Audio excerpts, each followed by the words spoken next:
The world population is rising. In order to sustain the increasing level of industrialization, we are currently drawing on finite and non-renewable resources. Space for food production is also limited. The soil is enriched with phosphorus-based fertilizers in order to increase crop yields and meet global food demand.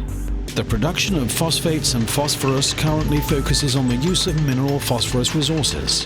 However, these resources are limited and unevenly distributed. This is creating dependence in Europe in particular.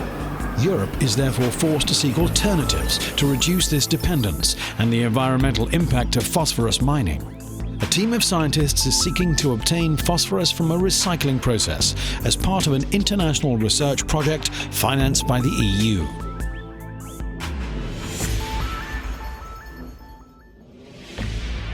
The element phosphorus is essential for many biological processes. Phosphorus also occurs in the human body. It is taken into the body in the form of food and is largely present in urine. Waste excreted by humans and animals therefore contains phosphorus. The sludge found in sewage treatment plants would seem to make a good fertilizer at first glance. However, the undesirable toxic substances it contains means that this sludge cannot be applied directly. It is therefore essential to find a way of extracting pure phosphorus from sewage sludge. There have already been numerous attempts to do this, all in vain. The RecoPhos team has now come up with a breakthrough. In order to verify these theoretical discoveries in practice, the RecoPhos team designed an experimental reactor. The inductively heated packed bed reactor operates according to the same principle as the Wöhler process to produce white phosphorus. The reactor can be used to vary the key process parameters. This generates meaningful results about the behavior of the process.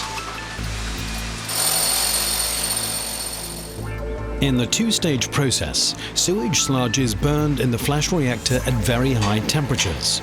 This produces a sewage sludge slag, which can be directly fed into the Inducarb reactor. The one-stage process uses ash from sewage sludge incineration. This sewage sludge ash is charged into the reactor. As in the Wöhler process, phosphates react under high temperatures and in the presence of silicon dioxide and carbon to form gaseous phosphorus, carbon monoxide and silicate slag.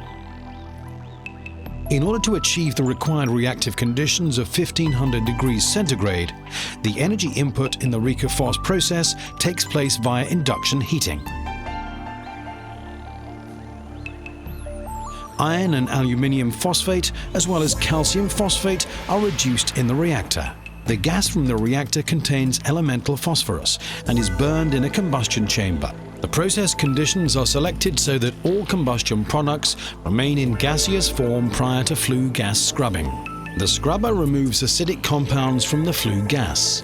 The phosphoric acid formed can then be extracted from the scrubber water. This phosphoric acid is the primary product of the RecoPhos process. The fluid phase from the reactor consists of silicate slag and a metal fraction with a high iron content. The silicate slag can be used in the cement industry and the ferrous alloy can be used directly in the metal industry. A very low proportion of waste substances also remain, such as heavy metals and halogens. The RecoPhos process offers a wide range of advantages.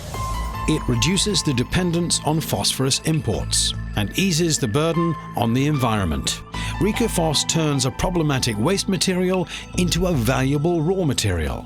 The byproducts generated by the process can also be used in industrial applications. The incorporation of recycling processes is an essential prerequisite if we want to act more responsibly towards the environment in the future. RecoPhos is a step in this direction.